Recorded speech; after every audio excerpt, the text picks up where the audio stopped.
안녕하세요. 김호준입니다. 박항서 감독이 AFC U23 대회에서 베트남 팀을 이끌고 준우승을 했죠. 많은 언론들이 박 감독의 성과를 다루고 베트남에서 얼마나 큰 환영을 받았는지 보도도 했습니다. 두 가지 아쉬운 점이 있습니다. 생각해보면 우리도 2002년 그렇게 감격을 했었죠. 그런데 단순히 축구에서 이겨서 그랬나요? 그게 전부는 아니었습니다. 베트남 국민들은 왜 그렇게까지 감격했을까? 그 이야기가 빠졌죠. 두 번째, 2002년 당시 히딩크에게 고마워서 네덜란드 히딩크 동네까지 찾아가고 다큐도 만들어지고 했었습니다. 네덜란드 사람들은 기분이 좋았겠죠. 그런데 그 이상의 관계로는 두 나라가 발전하지 못했습니다. 이제는 우리가 네덜란드가 됐습니다. 베트남과의 관계는 어떻게 다른 레벨로 만들 수 있을까? 역사를 따져보면 우리는 베트남에 빚이 있죠. 그 이야기가 빠졌습니다. 두 이야기 뉴스공장이 앞으로 다뤄보겠습니다. 김호준의 약속이었습니다. 시사인의 김은지입니다. 저는 이 베트남 이야기가 관심이 많아요. 예. 베트남 사람들이 이제 자국 역사에 대해서 자부심이 굉장해요. 왜냐면은 프랑스도 이겼죠. 네, 예. 미국과도. 예. 중국한테도 이기고. 우리가 이제 일본이 미국과 전쟁하다 져서 우리 독립을 얻은 반면에 베트남은 스스로 이겨서 다 독립을 얻거나 물리쳤단 말이죠. 그래서 자부심은 아주 강하고, 그리고 그래서 미국과의 관계에서도 스스로 대단하다고 생각해요. 예. 그런 면이 있는데, 그런데 경제력이 그만큼은 아니죠. 예. 아직 성장하고 있는 나라라서요. 그러니까요. 예. 물론 이제 한 국가 자부심이 경제력에서만 나오는 게 아니기 때문에, 근데 좀 언밸런스하단 말이죠. 또 우리는 또 경제적으로 우리가 낫다 보니까 내심 베트남에 대해서 거들먹거리는 마음이 있어요. 예. 여하간 그렇다 하더라도 그 베트남 사람들이 자기들이 역사에 대해 가진 자부심에 걸맞는 뭔가 성공을 최근에 거둔 적은 또 크게 없단 말이죠. 예. 이 국제관계에 저는 관심이 많기 때문에, 예. 앞으로. 네, 박 감독님을 이미 만나신 걸로 알고 있는데요. 예. 네. 네, 기대하겠습니다. 만나기도 했지만 저는 베트남 사람들의 이야기가 듣고 싶어요. 그래서 저희가 뉴스공장에서도, 예. 한국말을 잘하는 베트남 분들을 모시고 이 얘기를 나중에 한번 해볼까 하기도 합니다. 자, 첫 번째 뉴스는 뭡니까? 네, 이명박 정부 시절 대북 특수공작비를 김대중 노무현 전 대통령 뒷조사에 쓴 두 전직 국가정보원 간부가 구속됐습니다. 최종욱 전 국정원 3차 장과 김승현 전 대북공작 국장인데요. 서울중앙지법 오민석 영장전담 부장판사가 밝힌 사유는 다음과 같습니다. 범죄 혐의가 소명되고 증거인멸의 우려가 있다라는 건데요. 두 사람은 대북 업무에 쓰도록 책정된 대북공작금 10억 원가량을 빼돌려서요. 전직 대통령에 대한 근거 없는 풍문을 확인하는 데 쓴 겁니다.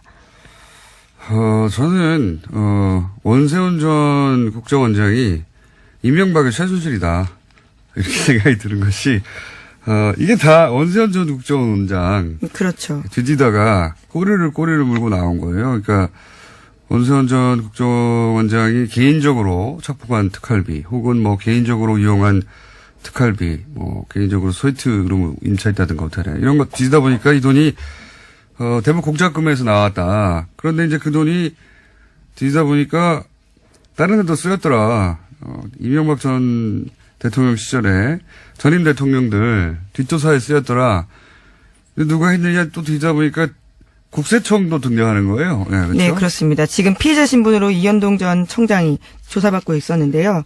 관련해서 또 다른 소식이 있습니다. 어제 SBS가 구체적인 정황을 보도했는데 정보 수집을 위해서 미국 국세청 직원에게 뇌물까지 줬다라는 겁니다. 그러니까요. 우리나라 특활비가 미국으로 건너왔어요. 네. 네, 미국 공무원 뇌물로 쓰였다라는 겁니다. 뇌물로 쓰이고 국세청 내부에 다른 인사들도 있겠죠. 혼자 있겠습니까? 예. 그리고 네. 국정원장 말만 듣고 국세청장이 오케이 그러면 전임 대통령 다 조사할게 그랬겠어요? 이걸 쓰긴 한 사람은 누구냐? 예. 국세청장 혹은 뭐 국정원장 위에 누가 있습니까? 이명박 전 대통령까지 또 거슬러 올라갈 되는 사안.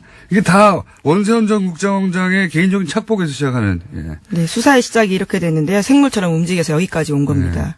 이명박의 최순실이다. 라고 어느 순간 불리기 시작할 거라고 저는 봅니다. 자, 다음 뉴스는요. 네, 박근혜 정부가 세월호 특조위에 방해 공작한 내용도 검찰 수사로 계속해서 드러나고 있습니다. 이번에는 관련 문건이 나온 건데요. 세월호 선차조사에 협조하는 대신에 소위 박근혜 대통령의 7시간을 조사하지 말아달라고 하는 제안이 담겨 있습니다. 두 가지 중요 사안을요, 거래하려고 한 겁니다. 그렇군요. 뭐 거래 대상이 아닌 건데, 예. 이렇게까지 박근혜 전 대통령 7시간을 막으려 했던 이유가 아직도 밝혀지지 않고 있죠. 예. 뭐 시술일 것이다, 뭐 여러 가지 얘기가 많지만, 이렇게 막으려고 했고, 자, 이걸 막고 싶으니까 이제 청와대 비서실장의 지휘 아래 어제까지만 하더라도 이제 정무수석. 그렇죠. 예. 정무수석만 등장했는데 이제는 경제수석, 정책조정수석도 다 같이 동원됐다. 그리고 이병기 실장이 총괄했다는 것은 국정원도 동원됐다는 뜻이에요. 예. 네, 전임 국정원장이었습니다. 예, 그때도 말이 많았죠. 국정원장 하다가 바로 어떻게 비서실장을 오느냐. 그래서 국정원을 장악하려고 하는 손에 쥐고 있으려는 의도가 강하다 뭐 이런 얘기를 했었는데 더군다나 이병기 비서실장은 그 유명한 이해창 후보 시절의 총풍 사건. 네. 예, 북한에 총 쏴달라고 돈 준 사건의 주역이었는데 이때 국정원이 어떤 역할을 했냐. 세월호 특조위 방해 때. 이것도 밝혀져야 될 대목이고요. 네, 현재 검찰이 정보 공식 문서를 보관하는 국가기록원 서울기록관을 압수수색해서요. 특조위 활동이 담긴 정보 문건을 확보했다라고 합니다. 처음 나오는 부분이라서요. 여기서도 나올 것들이 꽤 있을 거로 보입니다. 여기서 이제 국정원이 어떤 역할을 했냐. 국정원이 실행 컨트롤 타워를 했겠죠. 지시 컨트롤 타워는 청와대라고 하면. 그리고 가장 아랫단에는 일베가 있었어요. 당시에. 일베는 광화문에 이제 세월호 단시간은 유가족들 찾아가서 그 앞에서 치킨 피자 먹기 이런 거 네, 있지 소위 않습니까? 폭식투쟁이란 것들을 했습니다. 굉장히 모욕적인 방식이었는데요. 이건 사람이 할 짓이 아닌 거죠. 예. 최근에 벌레 소년인가요? 예. 네, 온라인에서 꽤 화제가 됐습니다. 예, 화제를 의도적으로 만들어낸 거죠. 예. 이 사람도 이때 폭식투쟁할 때 치킨 피자 먹고 하는 거 인증하고 그랬던 걸로 알고 있는데, 예. 하여튼, 말단은, 제일 아랫단에는 일베였다면, 그 가운데 국정원은 어떤 역할을 했는지, 일베가 거기 나가는데 국정원 역할을 했는지도 저는 밝혀야 될 내용이라고 봅니다. 예, 관제 데모에는 돈을 댔다라는 소식들은 꽤 있었는데요. 구체적인 내용들이 아직까지도 나오지 않았습니다. 자, 다음 뉴스는요? 네, 어제 서울중앙지검이 영포빌딩에 대해서 2차 압수수색 벌였습니다. 영포빌딩은 이명박 전 대통령 소유였다가요, 청계자연으로 넘어간 바 있습니다. 이번 영포빌딩 압수수색은 지난 25일 이후에 두 번째인데, 1차 압수수색이 지하 2층의 대상이었다면요, 이번에는 창고가 타깃이었다라고 합니다. 그렇군요. 이거에 대해서 이제 대통령 기록물이니까, 이명박 전 대통령 측에서는 대통령 기록관을 이관해달라. 예, 스스로 그것을 인정하면서 공문을 보냈다라고 합니다. 네. 그러니까 대통령 기록물을 사적으로 보관했다는 걸 인정했다는 건데, 이 의미는 제가 보기에는 그 내용을 보지 말라라고 이제 언론들이 해석하는데, 다 봤는데 보지 말라는 게 말이 되나요? 그게 아니라 제가 보기에는 나중에 법정에서 증거물 다툴 때. 예, 그렇겠죠. 예, 채택되지 않게 하려는 전략인 거죠. 예, 저는 그렇게 해석합니다. 자, 다음 뉴스는요? 네, 이명박 전 대통령 재산 차명 소유 의혹의 시발점은 도곡동 땅이 있습니다. 이명박 전 대통령의 소유라면서 무조건 사야 한다라는 회사 상부의 지시로 매입하게 됐다라는 핵심 실무자의 구체적인 증언이 한겨레신문 보도로 나왔는데요. 김대정 씨와 회사 본부장한테 들은 얘기를 근거로 검찰에도 그와 같은 진술을 했다라고 이야기합니다.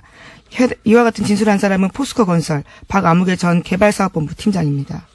그러니까요. 이제 이게 포스코 포철에서 그 땅을 사들인 이유. 예, 당시는 포스코 개발이었다라고 하는데요. 예. 포스코 그룹인 거죠, 결국. 예. 포스코에서 이 땅을 사들인 이유에 대해서 그 땅이 이명박 전 대통령이 땅이기 때문에 샀다는 이야기는 사실은 2007년 대선 당시에도 나왔었어요. 아주 큰 쟁점이었습니다. 예, 나왔었고, 어디서 나왔냐면은 99년인가요? 예, 1998년에 감사원 진술 내용이 있다는데요. 감사원에서 포스코 특별감사할 때 이 땅 왜 샀어? 그랬더니 당시 김만재 회장이 그거 이명박 씨 거라고 해서 샀다라고 진술한 내용이 감사원의 특별 감사 내용이 있어요. 네, 특정감사 문답서에 열람한 결과요. 관련된 내용들이 나왔습니다. 있는데도 부인한 겁니다. 감사원의 문서로 남아있는데, 그때는 다들 그렇게 대충 하고 넘어왔어요. 예. 네, 이 부분은 무소속 의원들도 문제 삼았지만요. 박근혜 후보도 문제 삼았었습니다. 하지만 당시에 박형준 대변인이 이와 같이 반론을 했는데요. 최종감사 보고서에 나와 있지 않다라는 주장이었습니다. 최종감사 보고서에 별지를 다 붙이나요? 어쨌든 당시 이제 문답을 할 때 김만재 회장을 불러서 이거 왜 샀어요 할 때 이명박 씨 거라서 샀다라는 얘기가 이미 기록으로 남아있는데 감사원의 공식. 그거를 뭉개고 넘어왔습니다, 당시는. 예. 근데 지금 이제 다시 10년 지나서 나는 그렇게 들었다는 얘기가 나온 거죠. 예. 이명박 전 대통령의 땅이어서 포스코가 샀다. 사실 도곡동 땅이 이 BBK, 다스 다 연결되는. 그렇죠. 예. 왜냐면 이 돈을 팔아서 다스로 들어가고 다스로 들어간 돈이 다시 BBK에 들어가고 그 돈이 다시 주가 조작에 쓰였거든요. 예, 차명 의혹의 시작점 같은 곳입니다. 그러니까 이 땅의 주인이 끝에 주가 조작의 주범인 거예요. 예, 그렇게 연결되는 건데 그 얘기 이제 다시 원점으로 돌아가서 나오기 시작했습니다. 자, 다음 뉴스는요. 네, 청와대가 어제 이명박 전 대통령을 평창올림픽 공식 행사에 초청했습니다. 이에 대해서 이명박 전 대통령도 참석하겠다라는 뜻을 밝혔습니다. 재밌습니다. 저는 내부 갈등이 있었을 거라고 봅니다. 왜냐하면은 참석해서 이 올림픽은 내가 유치한 거야라고 하는 모습을 보여주고 싶은 욕망이 있을 것이고. 지난 기자회견에서도 그 이야기를 했었습니다. 예, 그래서 올림픽까지 유치한 MB를 올림픽 직후에 이렇게 조사하면 되겠느냐고 하는 어떤 국민 여론, 동정 여론을 일으키고 싶은 욕망이 있을 것이고 또 한쪽에서는 왜 현 정부에 이용되느냐, 정치보복 아니라고 하는 그런 프로파간다에 이용되는 것이다. 내부적으로 저는 이 왈가왈부 했을 거라고 봐요. 근데 네. 이제 결국 가기로 한 거잖아요. 네, 한병도 수석이 밝힌 바로는요. 화합과 통합의 장이 됐으면 좋겠다라는 당부의 이야기를 했다라고 합니다. 이명박 전 대통령이. 네, 수사하지 말라는 얘기인데 그럼에도 불구하고 간다는 자체가 더 이상 싸울 거리가 없다는 겁니다. 이거라도 기대하는 거예요. 예. 잡을 동아줄이 없다.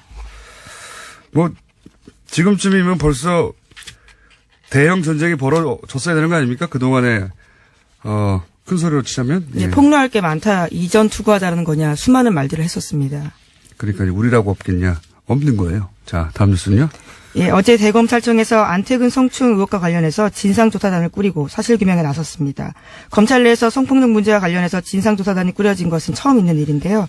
서울 동부지검장을 맡고 있는 조희진 검사가 조사를 지휘합니다. 알겠습니다. 이거는 앞으로 계속 뉴스가 나오겠네요. 그때 또 다뤄보기로 하고요. 오늘은 미니가 하나 있어가지고 5분까지밖에 못하겠네요. 뉴스를. 자, 다음 뉴스는 뭡니까? 네, 국민의당이 오는 4일로 예정됐던 전당대회를 취소했습니다. 전당대회 참석자, 그러니까 대표당원의 당정 문제가 불거진 걸로 취소 이유를 들었습니다. 제가 어제 예언했지 않습니까, 이거? 네, 국내 유일하게. 예. 정치인의 언어는 해석기를 따로 돌려야 되거든요. 예. 저는 이럴 줄 알았습니다. 예. 일단 저의 예언 성취 기록관에다가 보관해 주시고요. 아, 그런 기록관이 있습니까? 보관해 주시고, 이게 말이 안 되는 거였거든요. 그 이유가. 그러니까 이제, 민주평화당 창당 발기인의 이름 올린 사람하고 현재 대표당원하고 1000명 정도 중복돼가지고 안 된다. 이런 이유를 달았잖아요. 네, 어제도 소개드린 바가 있는데요. 결과적으로 그 내용을 이야기한 겁니다. 그 말이 안 되는 것이, 정말 하고 싶으면 이분들 당원권 정지시키면 됩니다. 예, 당원권 정지시키고, 그리고 뭐, 동명이인도 뭐 얘기할 수 있는데, 동명이인은 전화해보면 알죠. 예, 왜냐면은, 진작에 당원들 모집단을 줄이기 위해서 전화 다 했었어요. 또 전화해보면 되죠. 전화해가지고, 민주평화당에 발기인으로 이름 올렸냐. 동명이인이 얼마나 된다고요? 뭐, 걸러내면 되고, 1000명 줄면 더 좋잖아요. 모집단도 줄고. 그런데도 안 하는 거예요. 그런 이유가 안 되는 거죠. 진짜 이유가 아닌 것이고, 예. 제가 보기에는, 3,000명 정도 모을 자신도 없고, 혹여 모았다가 통과 안 될지도 모른다. 자신도 없고. 그래서, 그러니 그냥 하지 말자. 이거, 어차피 언론도 세게 공격 안 하거든요. 이거 말도 안 되는 겁니다. 따지고 보면. 우리 정당사에서, 한 번도 존재하지 않았던 케이스예요. 당원이 있는데 그거 다 무시하고, 뭉개고 간다는 건. 이 믿는 건 이제 망각의 힘. 예, 시간이 지나면 잊혀진다. 그리고 이제, 언론이 그렇게까지 투덜 패지 않는다. 예. 그리고 또 하나는 선거가 되면 어차피, 갈려서 어느 한쪽을 차악을 선택하는 선택이기 때문에 선거에 다 잊혀질 거라고 그거 믿고 이러는 거죠. 예. 네, 이건 정당사의 길이 남을 말도 안 되는 케이스입니다. 정말. 오늘 박지원 대표가 나오니 얘기하시겠군요. 제가 이렇게까지 길게 얘기할 필요는 없나요. 예. 오늘은 여기까지 하겠습니다. 시사인의 김은지였습니다. 감사합니다. 네. 바로 준비한 미니가 있습니다. 오늘 새벽 0시부터 YTN 노조가 파업에 돌입을 합니다. 그래서 어제 마지막으로 자신이 진행했던 뉴스 클로징에서 파업 동참을 선언한 YTN 나연수 앵커 연결해서 이 내용 좀 잠깐 들어보겠습니다. 안녕하세요. 네, 안녕하세요. 자, 뉴스 생방송 하시다가 클로징에서 파업하게 돼서 이제 못 뵙게 됐다고 얘기하셨는데 요 생방송에서 요 내용을 말씀하신 이유가 뭡니까?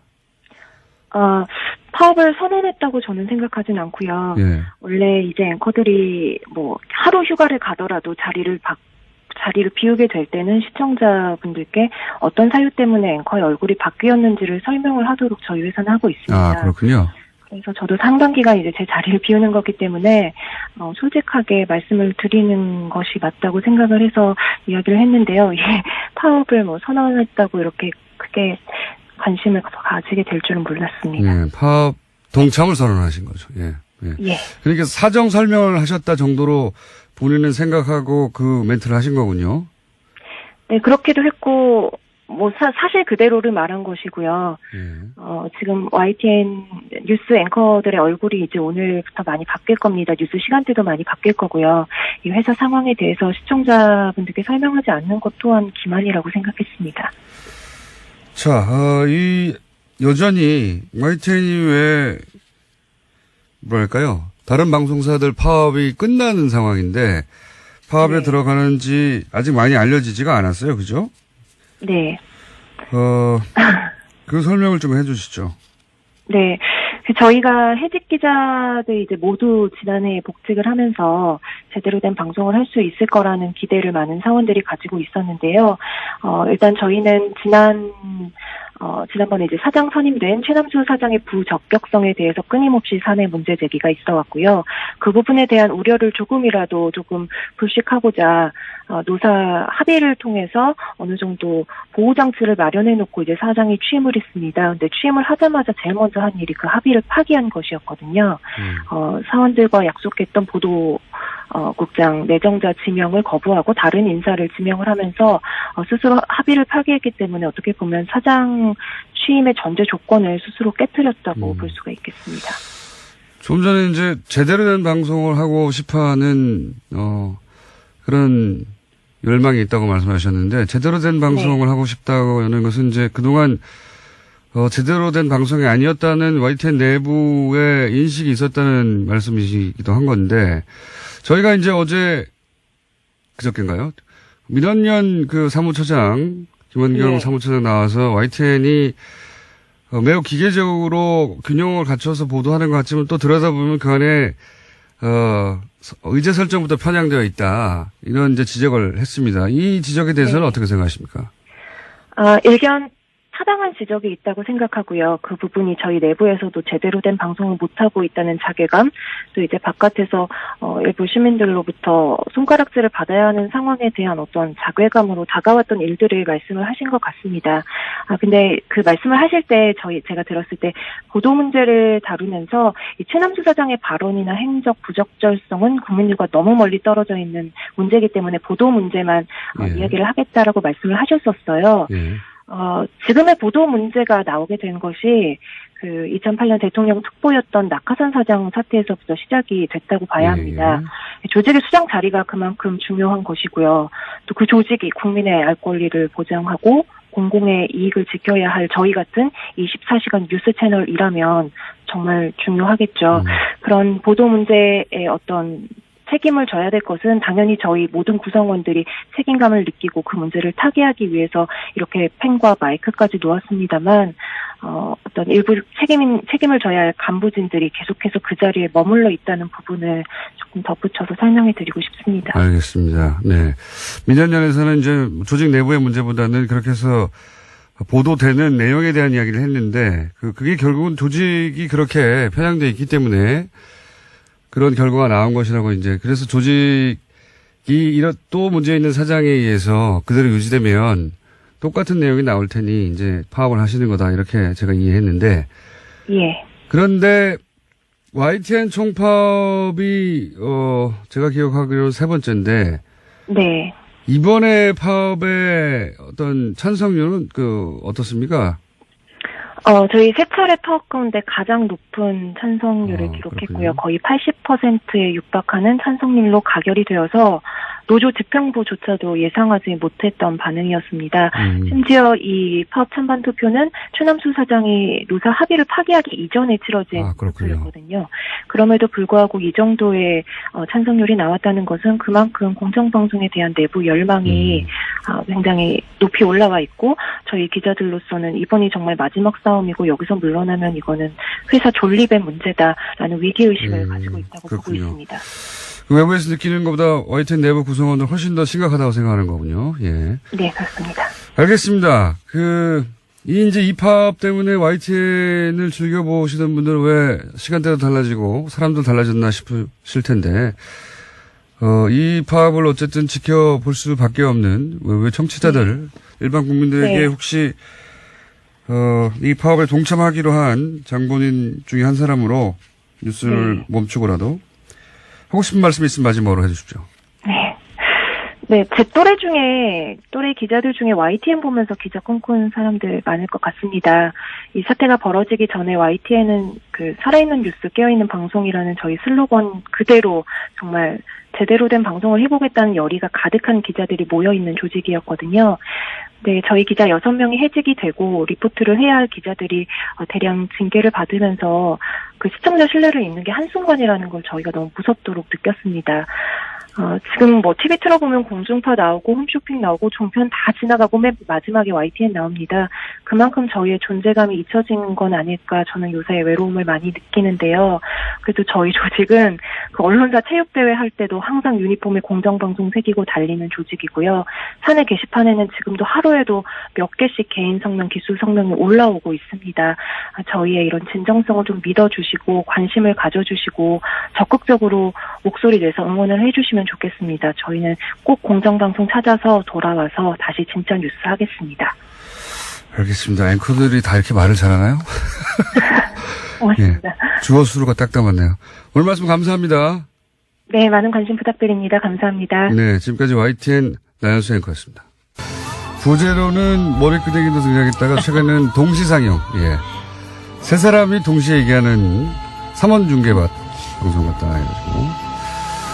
더불어민주당의 박영선 의원 나오셨습니다. 네, 안녕하십니까. 네, 자유한국당의 나경원 의원 나오셨습니다. 안녕하십니까. 네, 오래간만입니다. 지난주에 제가 개인적으로 모친상을 당해서 참 나오지 못했고요. 박영선 의원님께는 이 자리를 빌어서 문상에 와주신 것을 감사드립니다. 아이고, 별 말씀을요. 뉴스공장팀은 안 오셨던데. 안 왔더라고요, 문자가.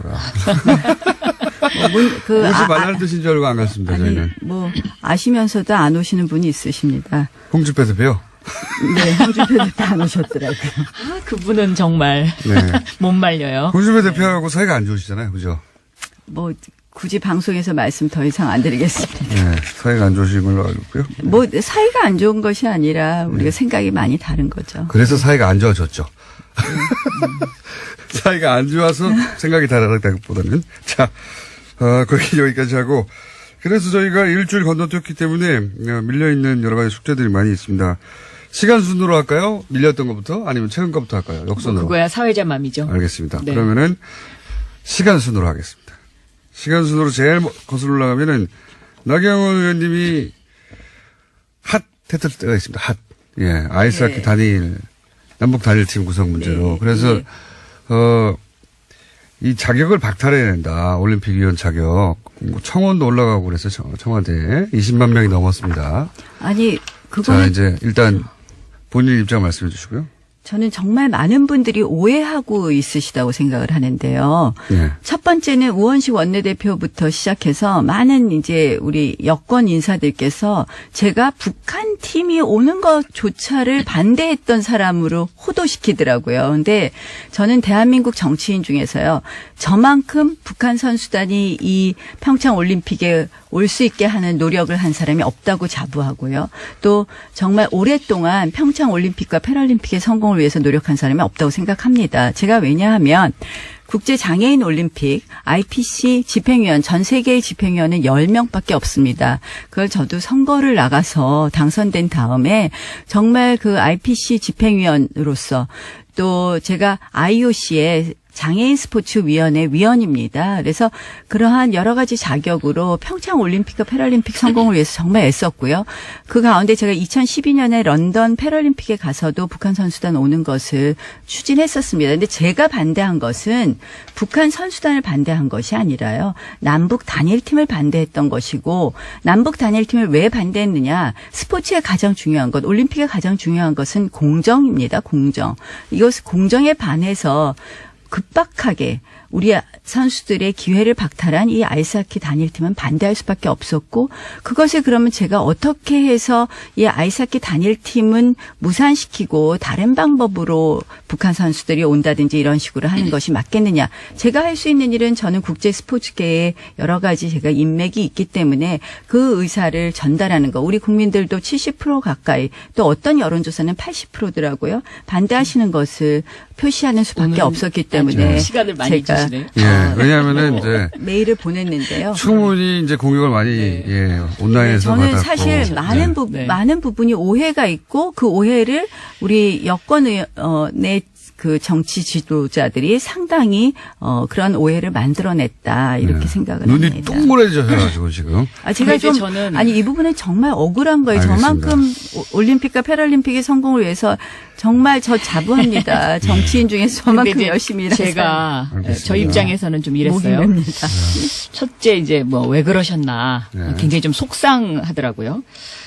왜냐하면 평창올림픽 이 위원이라는 것이 이제 평창올림픽의 성공을 위해서 이제 만들어진 조직이잖아요. 근데 내부적으로는 이런저런 이견을 얘기할 수 있을 것 같아요. 그런데 그 회의를 통해서 조직위원장도 있고 그러기 때문에 그런 어떤 절차를 거쳐서 했어야 되는 것이 좀 더 모양새가 좋지 않았겠느냐. 이제 이런 생각 하나 하고. 왜 국제적으로 끌고 나갔느냐? 네, 그러니까 개인적으로 서한을 보냈다는 것이 이제 조금 제가 보기에는 어떤 그 절차상에 약간의 문제가 있지 않았나 하는 생각이 들고 이 IOC가 이미 이제 남북 단일팀을 승인을 한 상태잖아요. 승인하기 전에 보냈습니다. 승인하기 전에 보냈고요. 그다음에 뭐 내부적으로는 그거는 제가 아닙니다. 모르겠습니다. 그러니까 근데 이렇게 내용을 잘 모르시고 저를 공격하는 거예요. 근데 어쨌든 분명히 그러면 승인하기 전에 보내셨는데 제가 IOC가 그 며칠 전에 IPC 쪽이나 그쪽을 그게 뒤늦게 통해서 알려진 거군요. 그러니까 예, 승인은 아니요. 그때 바로 저희가 보냈을 때 보냈다고 말씀을 드렸고요.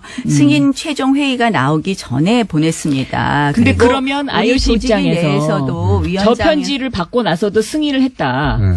그렇다면 그러니까 이거는 IOC는 제가 보기에는 IOC의 IOC가 이 올림픽의 목적이 궁극적인 목적이 평화에 있다. 그리고 저는 그 여러 가지를 해석할 수 있다. 올림픽이라는 것이 고대부터 올림픽 기간 동안에는 서로 정쟁을 자제하고 그렇죠. 휴전을 하자라는 이 정신이 아니, 계속 이어지고 있고 그 정신에 반대하는 게 아닙니다. 그다음에 또 하나는 네. 작년 11월 달에 유엔이 이 평창 올림픽 휴전 결의안을 만장일치로 채택을 했거든요.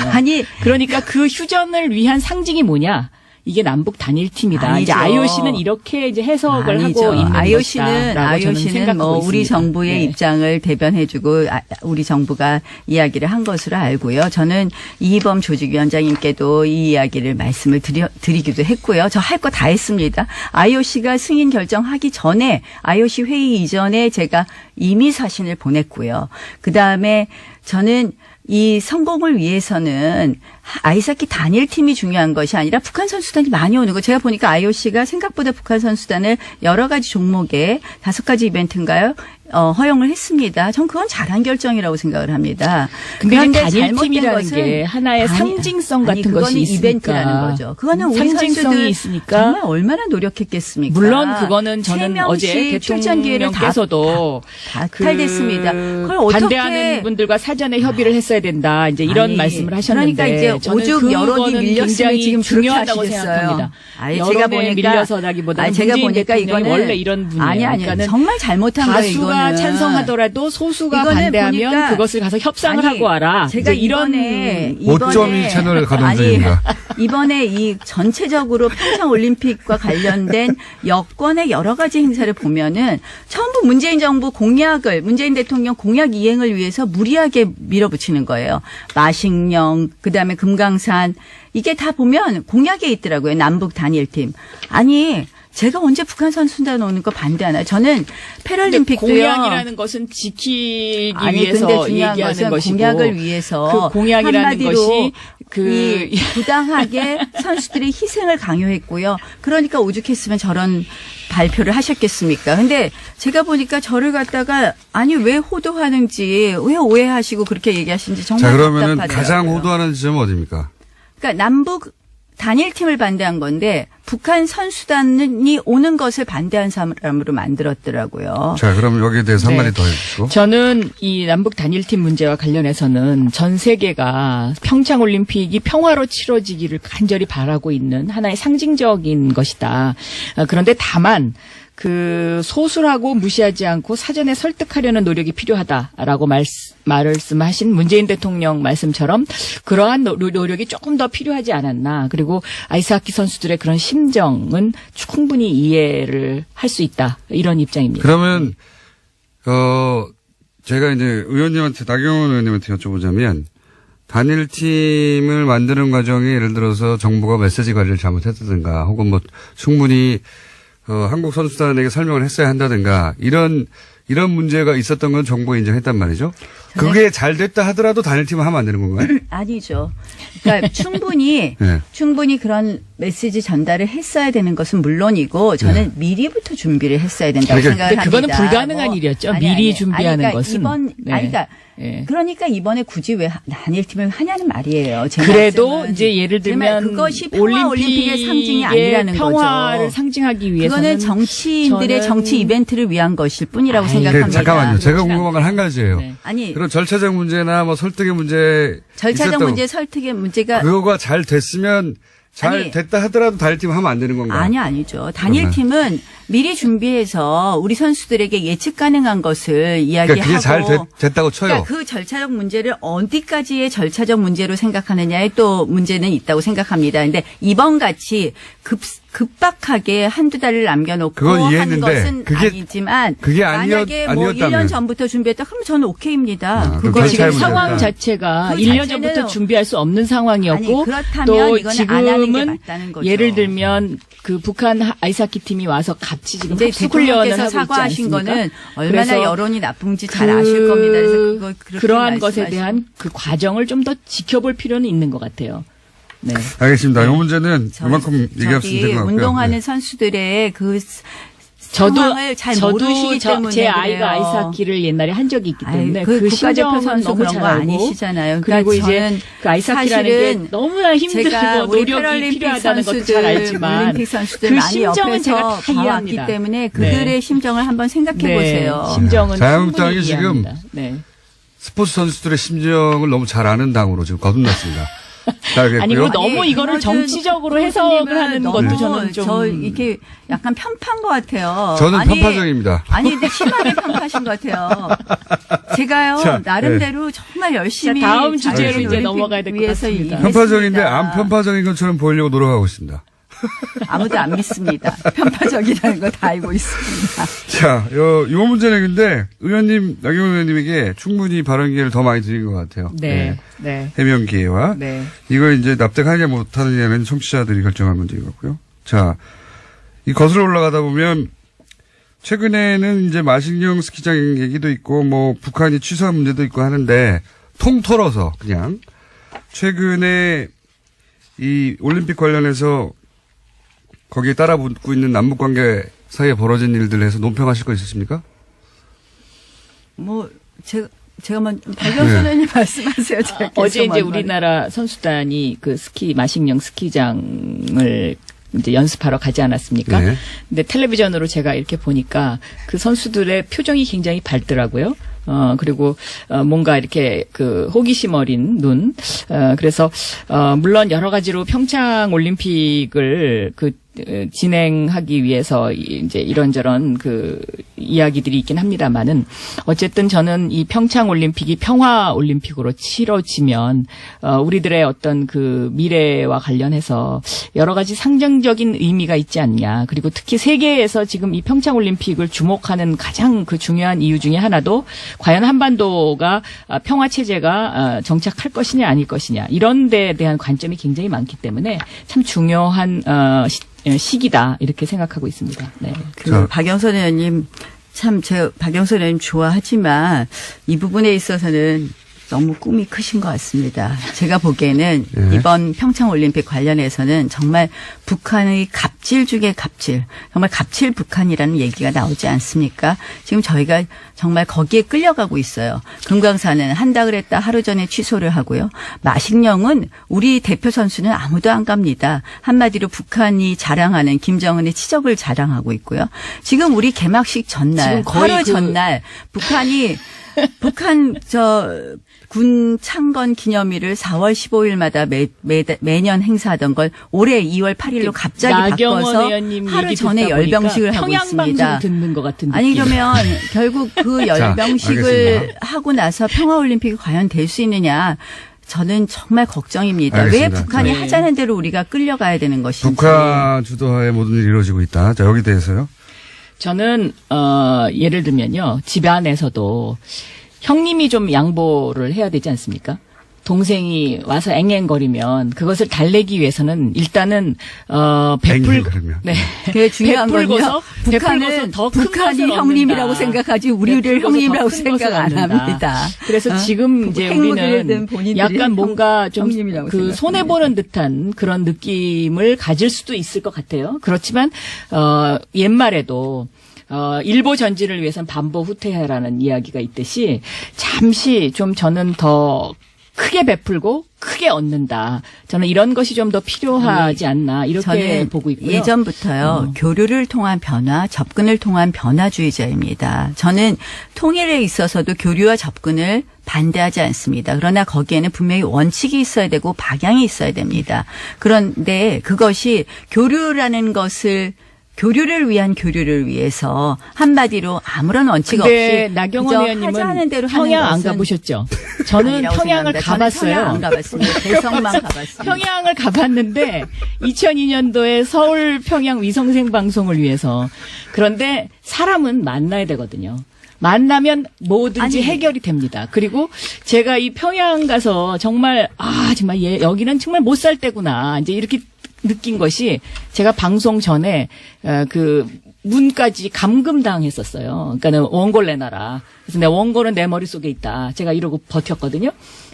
그런데 그런 곳입니다. 그렇지만 제가 보기에는 어쨌든 한반도의 평화 정착을 위해서는 형님 나라인 우리 대한민국이 지금 이 평창올림픽을 평화적으로 끌고 가서 이것을 세계의 어떤 그 상징적인 것으로 만드는 것 이것이 더 큰 대의다라고 생각합니다. 네, 열병식을 한번 보시죠. 여기까지 하고 요사는 걱정됩니다. 네. 자, 최근에 이제 두 분이 마침 또 여성 의원이라 이 사안에 관심이 많으실 것 같은데 서지현 검사를 통해 드러난 이제 이 성추행 의혹 그리고 폭로 요건에 대해서 혹시 두 분이 각자 하실 말씀 있으면 시간 드리겠습니다. 저는 이 사건이요, 그 검찰이 너무 무소불위의 권력을 갖고 있기 때문에 일어난 것이다.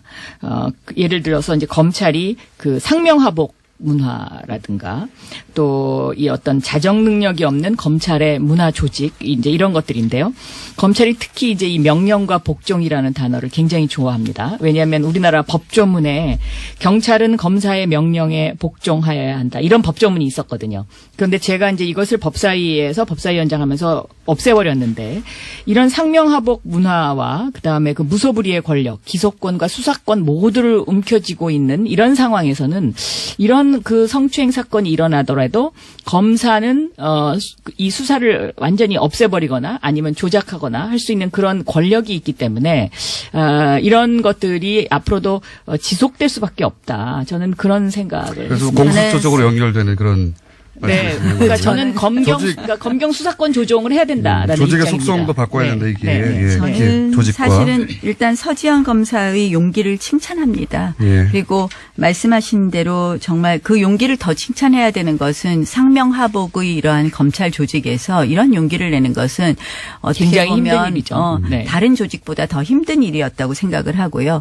저는 그런 면에서 이러한 서지현 검사의 용기를 어떻게 우리가 그러면 우리 사회에 결실 있는 정말 뭐 우리 사회의 그러니까. 어떠한 결과를 만들어내어야 될 것인가. 네. 저는 이러한 우리 사회에 아직도 만연해 있는 이런 성 문제, 특히 이 성희롱, 성추행, 성차별 뭐 이런 문제를 해결하는 계기를 만들어야 된다고 생각을 합니다. 그래서 지금 이제 공수처 쪽으로 가는 거는요, 좀 정말 뜬금없는 것 같아요. 이거는 검찰이라서 더 그랬다? 물론 더 그런 부분이 있을 겁니다. 그래서 저는 서지현 검사의 용기를 칭찬하는데요. 그렇다고 해서 이것은 공수처 사안도 아니에요. 공수처 그동안 법안들이 여러 가지 나왔는데요. 그러니까 공수처 제가 법안, 주장하는 거는 이 뭐 사안이 기소권과 아니라고. 수사권을 분리해야 된다는 거죠. 그러니까 예를 들면 수사권이 경찰에 가 있다라고 했을 때 검사들이 과연 지금처럼 이렇게 오만한 태도를 가질 수 있겠느냐. 그러니까 뭐 그리고 경찰 내에는 이런 어떤 그 성범죄와 관련된 것을 고발하는 고발센터가 있어요. 그리고 경찰은 스스로 이제 이런 자정 능력을 하려고 굉장히 노력을 하고 있는데 고발센터를 운영한 후에 상당히 이 건수가 줄어들었다라는 그런 통계가 있거든요.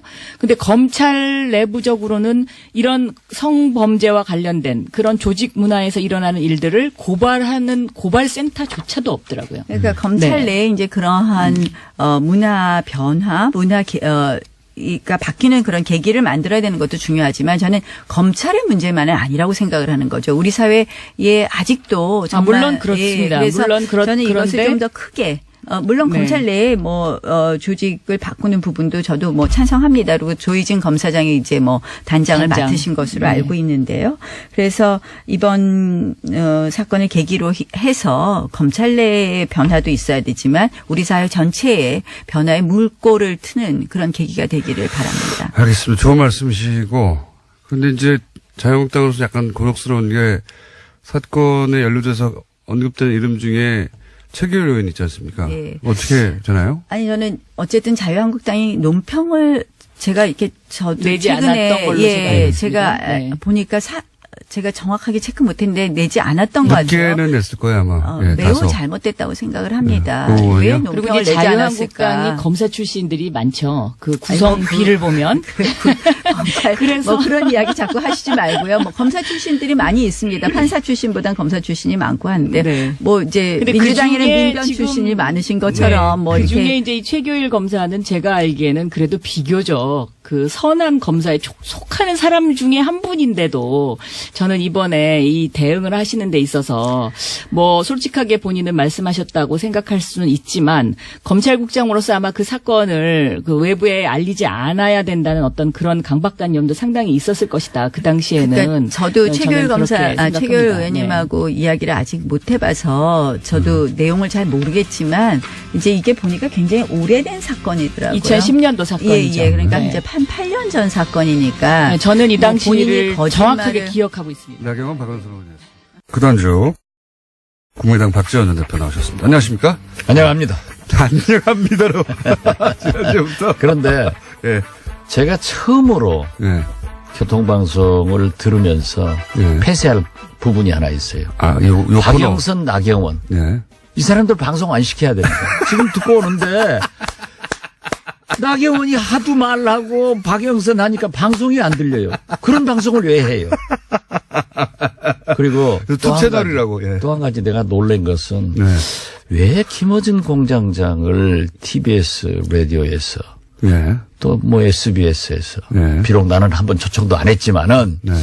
이렇게 인기가 있는가 했더니 그래도 뭐 아는 게 하나 있더라고. 아는 게 하나 있더라고요. 네, 내 방송 들으니까 예. 안철수 대표는 전당대회 안 하려고 저런다. 예. 라고 말씀해서 김어준 동거 아니야? 전당대회 없는 응? 통합을 어떻게 하나? 네. 참 무식하다 했는데 이게 보니까는 확실히 똑똑하고 유식하고 예언가다. 칭찬 한번 해드릴게요. 기분 좋죠? 최초로 칭찬해요. 최초로. 아니 진짜 나 깜짝 놀랐어요. 예. 전당대회 없는 통합. 네. 이건 아프리카나 마치 아프리카. 박정희 전두환이 선거를 없애고 체육관에서. 체육관에서 통대 직원들 해놓고 98% 받는 예. 또 북한에서 김일성, 김정일, 김정은 딱 세습한 게 안철수입니다. 어쨌든, 정치인들은 이거는 불가능하다고 다들 얘기하더라고요. 예. 이건 아니죠. 정당법 19조에 예. 정당의 통합과 해산은 전당대회에서만 할 수 있는 거예요. 그렇게 다들 알고 있고, 네. 그거를. 그런데 안철수 대표가 어떻게 김정은을 욕하죠? 병원 그대로 하는데? 어제 노회찬 대표도, 그거는 뭐, 안 된다고. 예. 그건 안 되죠. 안 된다고 하시는데, 저는 전당대회 없애려고 하는 거다 딱 보면 모르겠냐고. 그런데, 그런 거라도 아니까 여기서. 그런 거라도 하니까. 이제 내가 그 자리 달라고 얘기 안 할게요. 그냥 마르고 닳도록 하세요. 근데 이건 진짜, 우리 전당사의 길이 기억되겠죠. 전당대회 없이. 전 세계 전무후무하죠. 박정희, 전두환, 김일성, 김정일, 김정은, 아프리카의 뭐 촌배 이런 사람들. 촌배. 야.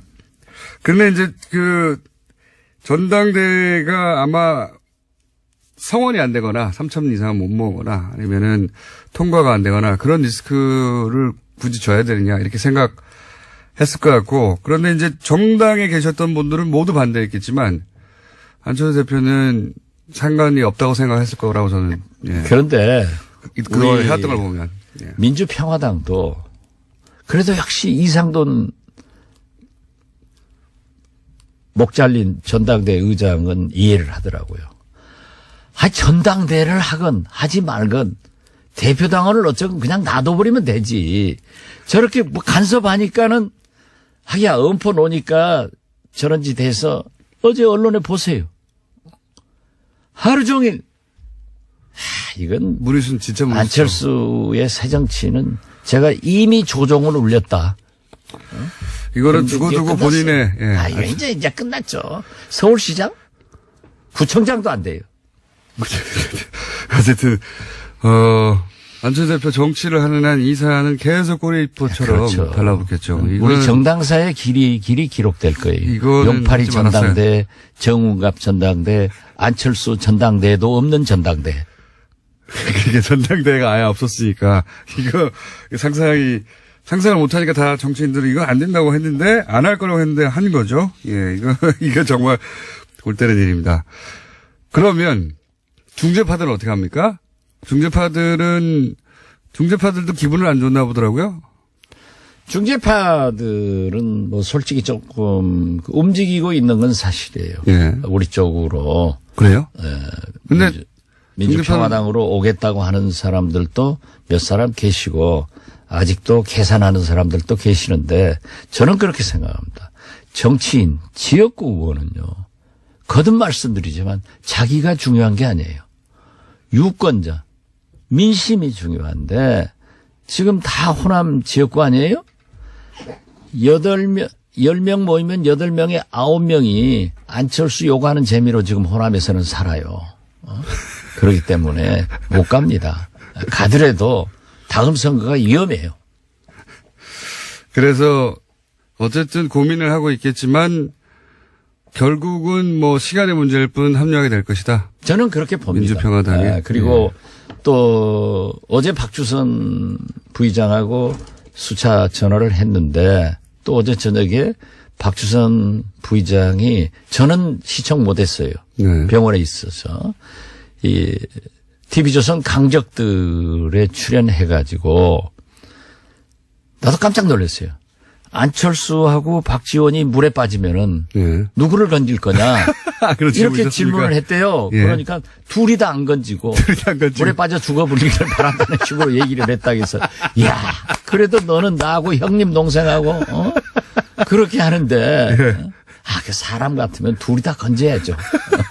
어떻게 생명이 물에 빠져 죽게 그러면서 그 이유가 뭐랍니까? 자기는 보수다. 그리고 보수라고 말할 만한 정치 이력이죠. 예. 그 이력이 그렇죠. 예. 그리고 그 유승민을 만나보니까 예. 햇볕 정책을 반대하는 것도 아니고 호남을 반대하는 것도 아니더라 하고 높이 평가하는 걸 보면은 어제 그 강적들은 지난 주말에 녹화한 거거든요. 제가 출연해 보더라도 그때의 심경을 지금 오늘로 어제로 해놨기 때문에 오늘 결정하는데 그게 좀 발목을 잡지 않을까 하는데 박주선 부의장도 상당히 어제 저하고는 얘기가 잘 됐다. 그런데 사람 마음 알겠어요? 그렇죠. 안철수 대표도 제가 그렇게 믿었는데 전당대도 안 하고 통합하는. 그래서 내가 요즘 연설하러 다니면요. 제가 안철수 잘못 본 거 사과드립니다. 판단 잘못하게 한 여러분께 사과드립니다 하고 다녀요. 송기석 의원이 저희 뉴스공장에 나와서 저는 비서실장이어서 사실은 안철수 대표 입장을 이제 강변하고 대변할 줄 알았는데 한 중간쯤 오셨더라고요. 꼭 그 통합된 당으로 간다는 보장은 없고 본인이 그때 가서 결정하겠다는 정도로 이렇게 비서실장이신데 그렇다고 이제 물론 민주평화당에 합류하겠다는 말씀도 안 하시긴 했지만 그렇다고 통합되는 당에 바로 간다는 결정도 하지 않은 것으로 보이더라고요. 송기석 의원하고 참 친해서 내가 야자 하면서 혼도 많이 냈어요. 너 그러면 안 된다. 대표님은 대부분 다 야자하시나요? 네가 광주 국회의원인데 예. 5.18 정신, 광주 정신을 훼손하는 사람들하고 어떻게 같이 가느냐. 그런데 사실 애석한 게 저는 뭐 잘 되리라고 기도하고 있습니다만은 내일 모레 2월 8일 10시 10분에 대법원 선고가 있습니다. 그렇죠. 네, 그렇기 때문에 개인적으로 굉장히 네, 저도 참 잘 돼서 의원직을 계속하기를 바라는데 그 판사 출신이기 때문에 양심은 있죠. 그래서 저도 저한테도 그랬어요. 저 간투겠습니다. 그리고 이건 절차적으로 문제가 충분한 많다고. 소통도 하지 않고 저하고 얘기 안 한 거 알거든요. 잘못했습니다. 그러나 자기가 대법원 선고를 앞두고 잘 될지 못 될지 모르는데 안철수 대표하고 지금까지 관계가 있었는데 인간적 의리를 끊어버리기가 너무나 가슴 아픕니다. 해서 야 도둑놈하고 인간적 의리가 중요하냐. 정의로운 광주 정신을 지키는 게 중요하냐. 안철수 도둑놈은 아니에요. 마음이 좀 도둑하고 똑같지. 중재파는 개별 행동을 할 수도 있다는 말씀이시네요. 지금까지는 단일 행동을 하겠다고 했는데. 그런 개별 행동 할 거예요. 결국은. 제가 알고 있기로는 상당한 호남 중진 두세 사람이 아직도 잔류하자. 안철수하고 통합하자 하는 생각을 가지고 있고 나머지 김동철 의원 말씀하시는 겁니까? 저는 얘기하지 않았습니다. 또 한 분 계십니다. 또 한 분이요? 예. 성이 주씨인가요? 예? 또 한 분은? 주씨요? 예. 잘 모르겠습니다. 알겠습니다. 그 두 분은, 통합에 어떻게든 합류하는 쪽으로 마음을 기우신 듯한 인터뷰들이 있더라고요. 주승용 의원은 그런 의사를 표시했지만, 예. 김동철 의원은 성격상 예. 잘 몰라요. 저하고 예. 제가 청와대 비서실장 할 때 행정관에서 비서관으로 승진시켰고, 예. 권노급은 보좌관을 했기 때문에 수십 년 알고 지내요. 예, 수십 년. 그렇지만, 김동철 대표의 성격은 네. 하루에 예. 냉탕, 온탕만 왔다 갔다 하는 게 아니라 냉탕 10탕을 12번씩 왔다 갔다 하니까 그때 들어봐야 알아요. 아무도 예측할 수가 없군요. 예. 예. 그런데 굉장히 정의로운 사람이기 때문에 저는 광주 5.18 정신을 훼손하는 일은 결코 없을 것이다. 이렇게 말씀드립니다. 그렇게 되면은 MB 얘기 좀 합시다. MB 얘기요? 네. 그럼 민주평화당은 어떻게 됩니까, 그러면? 창당 잘 되고 있나요? 장당 오늘 또 이 방송 끝나면 저는 여수로 KTX 타고 내려가요. 네. 오늘 정당의 요건인 서울, 경기, 광주, 전남북 시도당 창당대회를 해가지고 2월 6일 날 하는데 잘 됩니다. 분위기가 좋습니까? 아, 좋습니다. 아, 지금 보세요. 그 요즘 여론조사. 항상 웃으시니까. 아니요. 네. 여론조사 어제 나온 걸 보면은 우리가 3%였던데 네. 7%로 올랐더라고요. 그래요? 네. 아직 전 못 봤는데. 7%로 잠시 후에 오르고. 듣습니다. 네.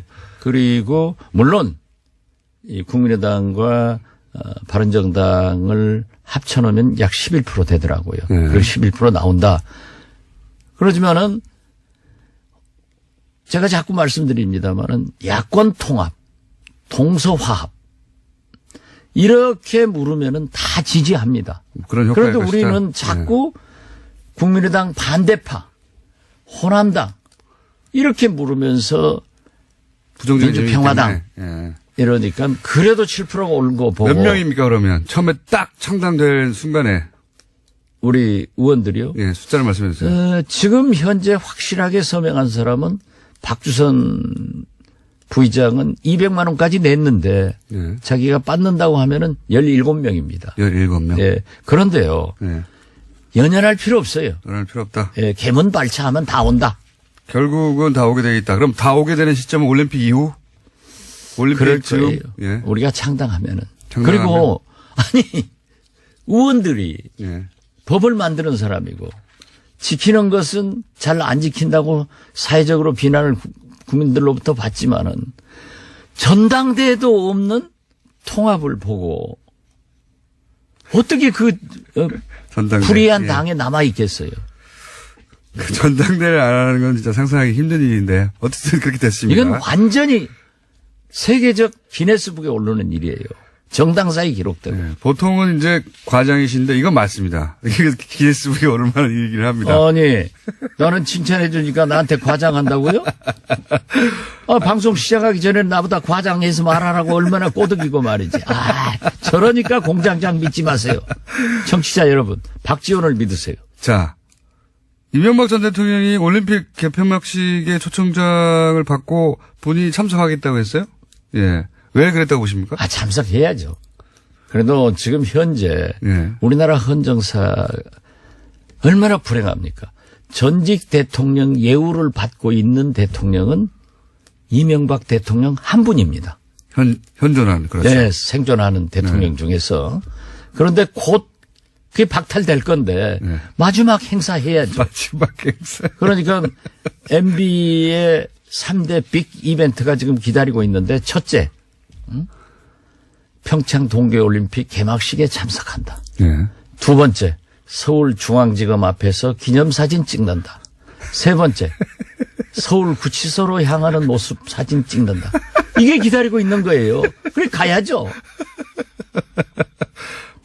3대 이벤트입니까? 3대 이벤트죠. 이제 그 딱 제가 맞을 테니까 이번에는 제가 맞으면은 진짜 박수 쳐드릴게요. 예. 박수만 칠 게 아니라 커피 한 잔 사세요. 알겠습니다. 그런데 최근의 뉴스로는 김대중 전 대통령 뒷조사를 대북 공작금으로 했다. 이 뉴스도 계속 타고 있습니다. 저는요. 예.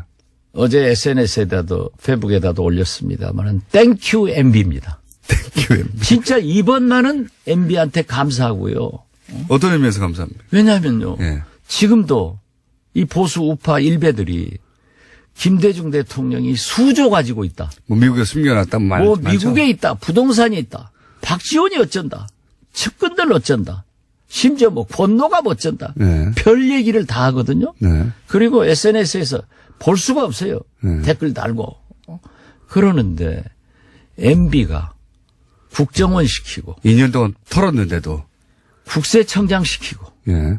미국 IRS 알아요? 제일 강력하죠. 거기는. 모르면서 아는 척하지 마. IRS는 미국 국세청을 말하는 거예요. 그러니까 제일 강력하죠, 제 말은. 강력하죠. 예. 거기 못 빠져나가죠. 한국계 직원한테까지 뇌물을 주어가지고 찾으려고. 2년간 예. 소위 데이비드슨 예. 공작이라는 미명 아래 김대중 은닉 재산과 측근들을 뒤지고 또 연어라는 공작 이름으로 노무현 대통령 재산 찾았는데 예. 아무것도 없다. 안 나왔다. 예, 안 나왔다. 국정과 국세청이 인정해 준 거죠. 인정하고 미국 네. IRS까지 인정해 줬으니까 이제 제발 그 모략 좀 하지 마라. 그런 의미에서 제가 없다고 하면은 안 믿을 건데 네. MB 꼬붕들이 전부 댓글 달거든요. 그 사람들이 해서 했기 때문에 저는 네. 어제 저녁에 국정원 3차장 또 국장 이현동 국세청장은 검찰 조사받았고 네. 구속영장 나왔는데 나는 재판부에서 이분들은 좀 용서해 줬으면 좋겠다. 얼마나 고마운지 모르겠어요. 하긴 그 얘기를 뭐 한 20년 가까이 들으셨죠? 아니요. 아니 최근에도 그랬지 않습니까? 그러니까요. 개소리 듣고 계시죠. 우리 이호 여사님이 네. 신한은행에서 하루에 2조 3일 걸쳐서 6조를 인출했다고 그러는데 그것도 현금으로. 현금으로. 아니 6조를 우리나라 가지고 있으니까. 은행에서 하루에 현금 2조 예. 6조를 인출하면 은행 문 닫아요. 그러니까요. 그래도 그걸 또 믿어요. 그리고 미국에 부동산이 있다. 저도 몇 번 털렸지만은 저 같은 사람이야 뭐 털려도 하지만은 그래. MB는 DJ 노무현이 그렇게 미웠을까요? 본인이 그렇게 이제 차명으로 이렇게 보유한 것들이 많다 보니까 자기가 도둑질가 예. 했으니까 남도 그렇게 하는 걸로 알고. 보세요. 이번에 다스 창고에다가 노무현 대통령 가지고 봉하러 갔다고 난리 났었잖아요. 예, 예. 그런데 자기는 갔다가 지금까지 숨겨놓고 있더라고요. 그러니까요. 그래가지고 염치 좋은 게 그거 돌려주라고. 그게 말이 되는지. 아무튼 이건요. MB는 진짜 잘못 안 한 것을 찾아내는 것이 훨씬 빨라요. 잘못 안 한 것을 찾아내. 그러나 진짜 고맙죠. 그러니까요. 저도 그 대목은 놀라웠습니다. 왜냐면은 티끌만 나왔어도, 그죠? 티끌만 나왔어도 부풀려서 분명히 뭔가 했을 텐데, 진짜 아무것도 안 나왔구나. 그러니까 보세요. 네. 대북 공작금으로, 데이비드슨 작전, 네. DJ를 위해서, 연어작전, 노무현 대통령, 또 흑금성, 네. 한명숙, 박지원, 박원순, 정연주, 또 누구더라? 분명히 있습니다. 예. 금속장선, 예. 이 사람들, 저도 그렇게 조사를 했는데, 안 나왔으면은, 안 나왔다고, 이제 그 댓글 제발 모략하는 글 넣지 마세요. 감사해요. 그 사실관계와 상관없이 앞으로도 계속 확인할 겁니다. 사람들이 믿어주니까. 믿고 싶은 것, 보고 싶은 것만 보는 사람들이 있으니까 앞으로도 당하시겠지만 그때마다 이제 이 기사를 붙여주시면 되죠, 대신. 그런데 하도 많아서, 네. 그건 아주, 영어로 하면 알아들어요?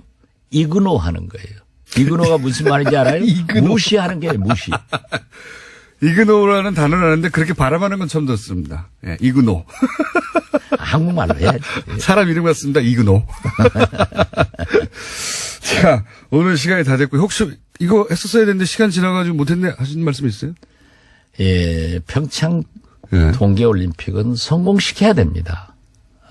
다소 문제가 있다 하더라도 잃어버린 남북관계 10년 이것을 복원하기 위해서 문재인 정부에서 대통령이야 모든 사람이 노력하고 다 우리가 성공시켜야 되잖아요. 그런데 이걸 그냥 파투내려고 저렇게 하는 것은 옳지 않다.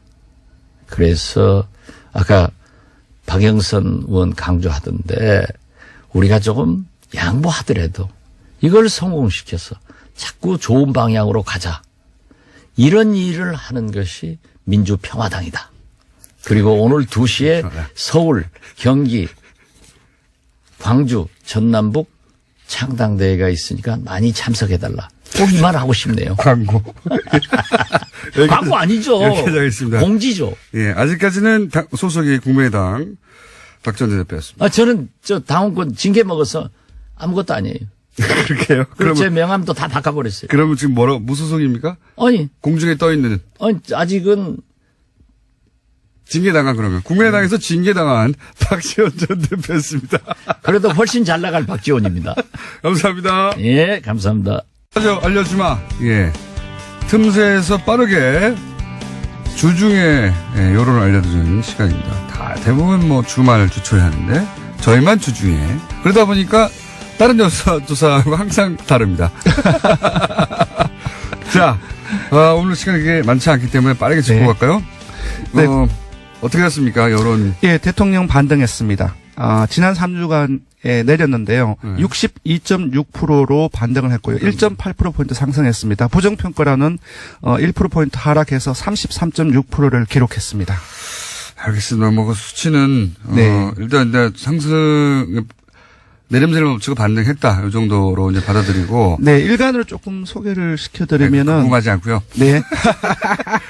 맨날 해봐야 예. 의미가 없더라고. 어쨌든 큰 틀에서는 네. 내림세가 멈추고 반등세가 되었다. 이 정도로 제가 알겠고요. 제가 궁금한 거는 네. 제가 이제 오시면 꼭 물어보려고 했던 거는 최근에 이제 20, 30대가 이탈했다. 20, 30대가 등 돌렸다. 네.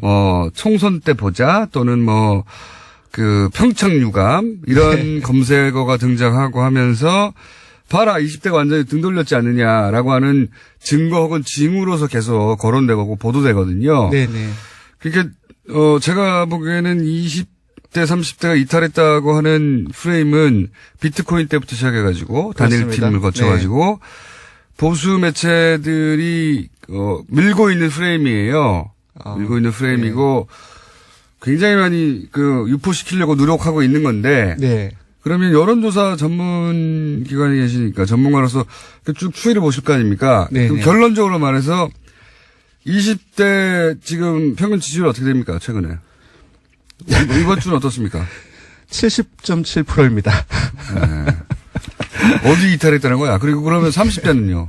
30대도 지금 30대는 30대도 70.6%이고 40대도 74.3%로 40대 이하 핵심 지지층이라고 일컬어지죠. 모두 70%대를 바로 회복을 했습니다. 네. 그러니까 이제 단일화 이슈, 단일팀 이슈 있을 때 출렁인 건 맞죠? 네, 맞습니다. 그렇죠? 네. 그리고 이제 이게 문재인 대통령 지지자들의 특징이긴 한데 이게 탄력적으로 회복하는데 네네. 70%대로 다 회복됐거든요. 왜냐하면 20대가 예. 좀 남북 관계 그리고 안보 문제에 있어서 보수적 성향을 가지고 있다 할지라도 그것은 상대적인 보수성이고 예. 그리고 사실 20대가 현 정부로부터 이탈한다 할지라도 야권으로 가기에는 상당히 그들의 어떤 지향성이라든지 괴리가 크기 때문에 상당히 20대가 민감합니다. 이동이 심합니다. 그래서 금방을 회복을 한 거죠. 사실상 60%대를 지난주 떨어졌는데 50%대 가는 거는 거의 없을 것이다라는 생각이 듭니다. 70%대 회복했는데 거꾸로 기정사실화하는 기사들이 많이 나와요. 왜냐하면 지난주에 저도 기자분들의 전화를 무수히 많이 전화를 받았는데 거의 반 이상이 20대, 30대 얘기였어요. 이탈했냐. 네, 왜냐하면은 왜 이탈했느냐. 이 네. 프레임이 네. 굉장히 보수가 원하는 프레임이거든요. 네. 이탈해라거든요. 이탈했다가 아니라 사실은. 예, 그래서 신문이라든지 포털 뉴스에 많은 정치 관계 어떤 분석 기사에서 20, 30대 얘기가 엄청 많이 많아요. 나왔습니다. 네. 그러니까 이탈은 기정사실화한 다음에 왜 이탈했냐를 분석하는. 네. 그거는 연불이거든요. 일종의. 네, 네. 이탈하길 바라는. 영원하는 연불 기사라고 저는 보는데 그런 걸. 예, 그런 프레이밍이 조금 있는 것 같아요. 네. 그래서 이제 그렇게 만들고 싶은 거죠. 네. 근데 사실은 수치는 그렇지 않다. 네. 그래서 궁금해서 여쭤봤어요. 하도 기사들이 말을 쏟아내니까. 그렇습니다. 실제 그런 거 여쭤봤더니 실제 수치는 그냥 70%로. 네, 그렇습니다. 예전처럼 돌아왔다. 이걸 네. 말씀드리고. 맞습니다. 그러니까 그런 프레임 좀 그만 좀 뿌리라는 겁니다. 제가 그렇게 말한다고 더 이상 안 뿌리고 그런 건 아니겠지만. 네네네.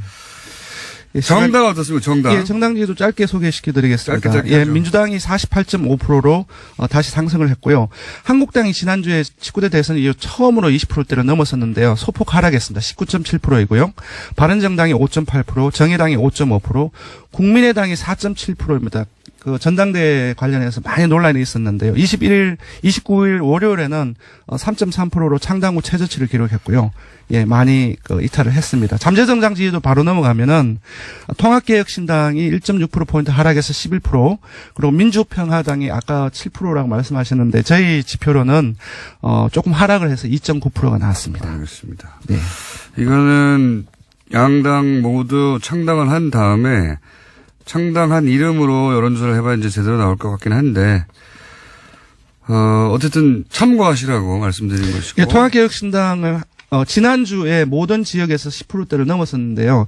이번 주에는 이제 대구 경북이라든지 그 부산 경남 울산 그리고 호남에서 상당히 많이 빠져서 한 자릿수로 떨어졌습니다. 네, 20대도 16.4%에서 17.8%로 많이 떨어졌고요. 부정적인 뉴스가 너무 많이 나오니까요. 네, 이게 그렇습니다. 아직 전당대를 아예 안 한다는 뉴스가 나오기 전에 이야기니까. 근데 이제 언론들이 전당대를 안 한다는 게 어떤 의미인지 잘 전달을 안 하고 있어요. 이거 우리 정당사에 없는 일이거든요. 저로서는 오랫동안 이 당원 분야에 예. 있었던 사람으로서 네, 조사 개요를 말도 안 불러드리면은 되는 예, 이번 주중조사는 TBS 의뢰로 이번 주 월요일부터 수요일까지 4월 동안 전국 19세 이상 1,501명을 대상으로 했습니다. 유무선 전화면접 자동응답 혼용 방식을 실시했고 표본 오차는 95% 실수 플러스 마이너스 2.5%포인트, 응답률은 5.1%였습니다. 자, 재밌는 조사를 하나 했습니다. 그것마저 알려주면. 이명박 전 대통령이 참석하겠다고 선언을 했고, 정부도 당연히 초청을 했으니까 그랬던 네. 거고요. 그런데 이제 일반인들은 그러면, 네. 이명박 전 대통령이 평창올림픽 개폐식에 참석해야 하나요, 말아야 하나요? 찬성이 다소 높습니다. 48.2%가 나왔고요. 반대는 44%가 나왔습니다. 야, 또 박빙이네요. 네, 왜 그러냐 하면 제가 생각을 해봤더니, 예. MB 정부 때 유치를 했습니다. 그 발표가 2011년 7월에 나왔었고요. 네. 그리고 그래도 전직 대통령이지 않느냐. 네. 여러 의혹이 휩싸였지만. 그래서 호남도 찬성이 높고, 그리고 심지어 가장 그 진보적인 성향을 보이는 30대에도 네. 다소 찬성이 높습니다. 금방 말씀드린 두 가지 요인 때문이 아닌가 싶고요. 네. 네, 그렇습니다. 그러니까 의외에, 근데 그 찬성 반대는 그렇게 단순하게 진보 보수, 의 프레임이나 혹은 뭐 정당 프레임으로만 해석할 수 없다고 봅니다, 저는. 네. 왜냐면은 그래도 마지막 가는 길에 선물을 줘야 되지 않니? 이런 심리가 이 안에 있고 또 하나는 그런 심리보다는 그래도 네. 전직 대통령인데. 그게 이제 이 전문가들의 분석이고요. 이거 고민되거든요, 순간적으로. 순간적으로 내가 이명박 전 대통령을 좋아하진 않지만 그래도 말씀하신 대로 본인이 유치한 거니까 그건 네. 보게 해줘야 되지 않느냐 이런 이제 인간적인 네. 마음도 있지만 또 하나는 요렇게 한 다음에 감옥에 보내버려야지 이런 쌤통이다 이런 마음도 그 안에 복잡해요 이게. 그래도 평창이 국가적인 대사인데 그래도 평창은 잘 치러야 되지 않겠느냐 참석하고. 또 이제 정반대 쪽 많겠죠. 보수층에서 네. 일부는 이렇게 해서 이제 화합하고 그래서 이제 더 이상 이런 수사도 하지 말고 이런 마음으로 찬성을 누르실 분들도 있을 것이고요. 네. 굉장히 복잡한. 네. 이거 분석 한번 해봐 주세요. 수치는 그렇습니다. 전 동의하지 않습니다. 제가 지금은 시간이 없는데 제 말은 요걸 한번 분석해 달라. 알겠습니다. 예. 네. 다시 한번 말씀드렸지만 찬성 48.2%, 반대 44%였습니다. 0%였습니다. 잘 모름 갈등하다가 잘 모름 7.8%. 단순한 문제인데 잘 모름. 예. 여기까지 하겠습니다. 리얼미터의 권수정 조사 분석 실장이었습니다. 감사합니다. 고맙습니다. 진짜 폭발이었는데 외국인 나와서 동시 통역하는 줄 알았어요. 두 채널이 동시에 나왔어. 네. 두 목소리가 다 들립니다. 집중력이 강화되네요. 그리고 초등학교 1학년 아들이 라디오 고장났다고 목소리가 섞여 나온다고 그러는데. 자, 다음 시간부터는 제가 좀 정리를 좀 더 적극적으로 해볼까 합니다. 네. 그리고 대놓고 블랙하우스 홍보하는 거 아니냐? 박학수 감독으로. 네, 맞고요. 맞긴 맞는데 그거하고는 별개로 오늘 저녁 11시에 있습니다. 블랙하우스 3회. 그거하고는 별개로 베트남과의 관계가 다른 국면으로 들어설 수 있는 굉장히 절호의 찬스라고 저는 생각하기 때문에 베트남 사람들의 한국에 계신 베트남 사람들 얘기도 듣고 좀 베트남에 있는 사람들 얘기도 듣고 이런 시간을 저는 뉴스공장을 통해서 가져볼까 합니다. 국제관계에 관심이 개인적으로도 많고 베트남과 관계는 굉장히 특수한 면이 많거든요. 우리가 다른 나라에 가서 전쟁한 것이 베트남 말고 없어요. 생각해 보시면 그때 많은 일이 있었거든요. 그래서 개인적인 관심이 많아서 말씀드린 바가 있고 블랙하우스도 홍보하고 자 YTN 응원한다는 문자도 많이 왔습니다. 예, YTN 다른 메이저 KBS, MBC는 다 이제 해결 국면인데 이제 와서 뭐 정권도 교체됐는데 왜 이렇게 생각하시는 분들이 많은데 그 내부는 아주 절박한가 봅니다. 저희 지속적으로 알려드리겠습니다. 박지원 대표, 예, 공중부양 박지원으로 불러야 된다. 네, 요즘 공중부양된 상태입니다. 박지원 대표가 본인이 계획했던 대로 착착되고 있어가지고. 예. 오늘 여기까지 하겠습니다. 도시건축가 김진애 박사님 나오셨습니다. 안녕하십니까. 네, 안녕하세요.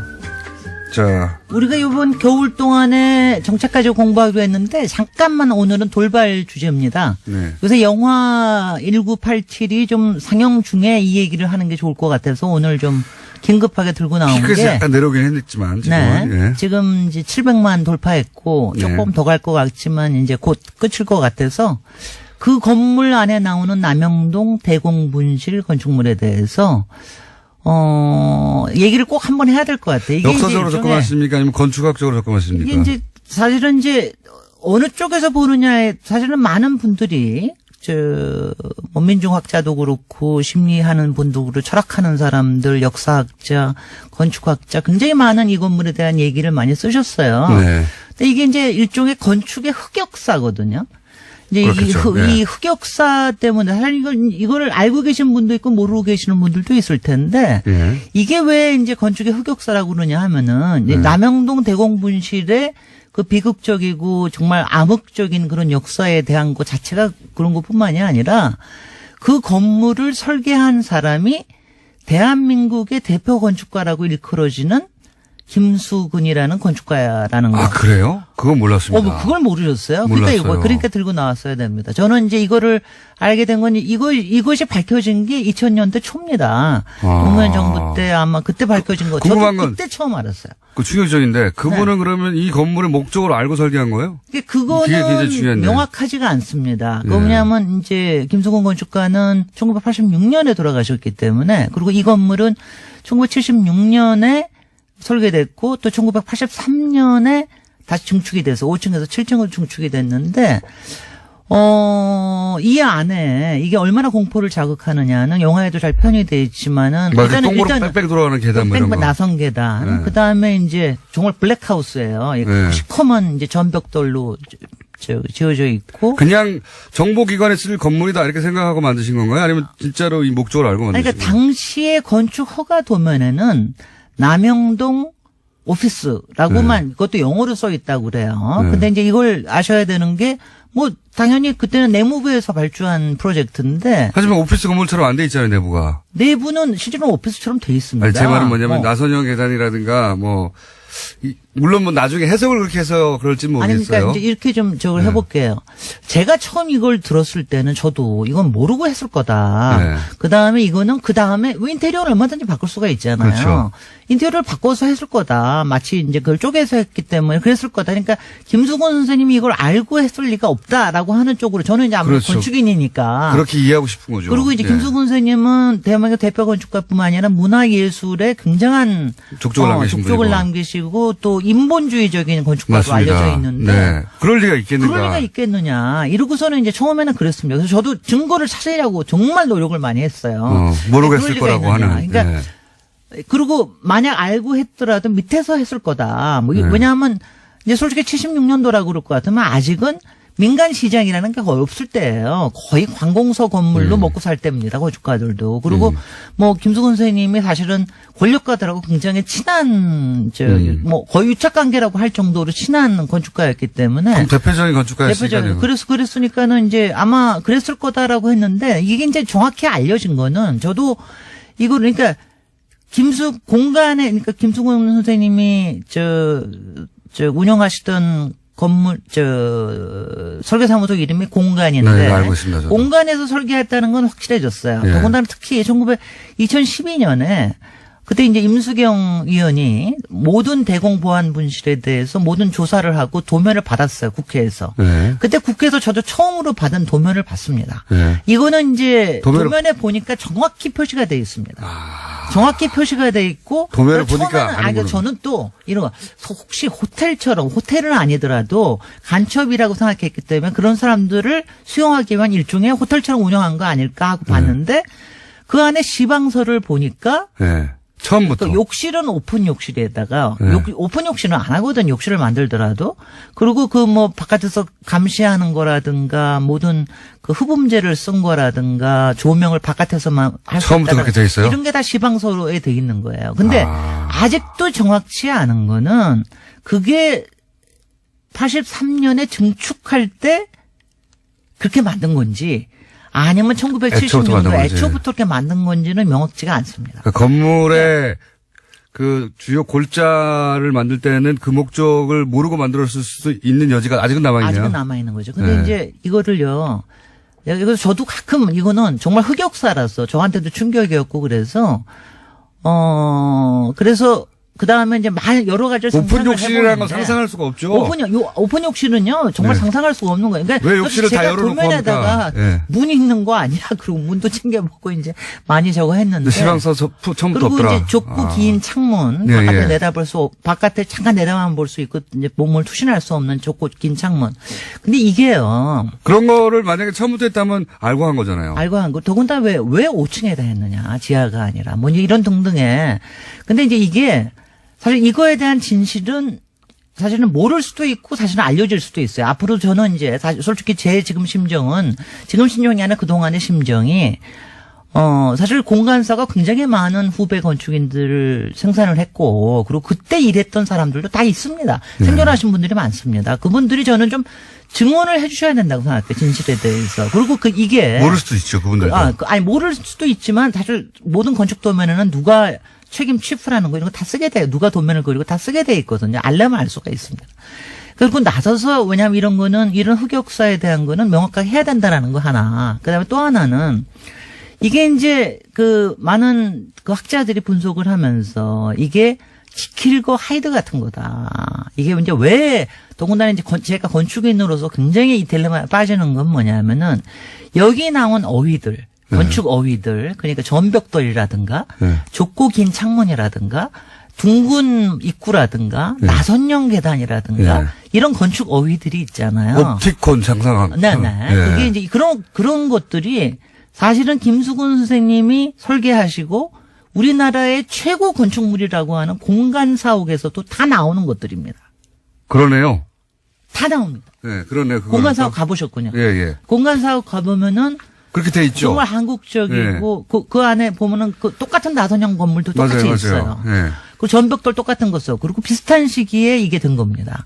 그러니까 제가 이제 이거를 생각하면서 이제 딜레마를 많이 느끼는 거죠. 건축인으로서 사실 일반 시민들도 이게 어떻게 사용되느냐 하는 거에 따라서 공간의 어휘라고 하는 게 굉장히 폭압적으로 또는 굉장히 문화적으로 쓰일 수 있다라고 하는 이 딜레마. 그렇지만 그렇게만 절대로 이해가 안 되는 게 그 욕조를 문 없이 다 보이게 만들어 놓는다든가 창문 그러니까 사람이 사는 곳인데 창문이 그렇게 좁을 수가 없잖아요. 그렇게 만든다든가. 창문을 좁을 수는 있기는 있죠. 그거는 있기는 있는데 저는 근데 하여튼 그렇게 욕조를 아니요. 그러니까 뭐 저기적으로 건축적으로 뭐 그런 건물은 사실 많아요. 뭐 센터 사업에서도 그렇고 많이 저거 하는데 하여튼 분명히 공간의 손을 거쳐서 이게 나왔다고 하는 건 확실하고요. 그걸 결합하면 방음제라든가 이거 다 결합하면 바보가 아닌 이상 그게 시방서라는 거 시방서 그러니까 그걸 다 결합하면 바보가 아닌 이상 그 목적이 머리에 떠오르잖아요. 건축가라고 하는 거는 사실은 누가 어떤 팀장이 그거를 실무를 맡았건 간에 마지막에 대해서 책임지는 게 건축가입니다. 근데 이런 책임감에 대해서 그야말로 지킬과 하이드 같은 일을 했다라고 하는 거. 그러니까 대한민국의 대표적인 건축물, 가장 최고의 작품이라고 하는 작품과 그다음에 정말 흑역사적으로 가장 암흑의 건물이라고 하는 이 남영동 대공분실이 같은 건축가의 손에 의해서 또 비슷한 건축 어휘에 의해서 만들어졌다고 하는 이것이 참 그렇습니다. 그래서 지금 이거 들으시는 분은요. 여기에 대한 어떤 심판을 내리기 전에 일단은 굉장히 많이 들어가 보시기 바랍니다. 대공분실에 가보시고요. 그리고 저는 사실 지금 이제 대공분실, 남영동 대공분실 같은 경우에는 박종철뿐만이 아니라 열사뿐만이 아니라 김근태 거기는 515였거든요. 그러니까 이런 역사가 있는 데를 지금 경찰 인권센터로 바꿔서 이용을 하고 있지만 앞으로는 역사적 공간으로 좀 오픈을 해야 된다. 그다음에 또 하나.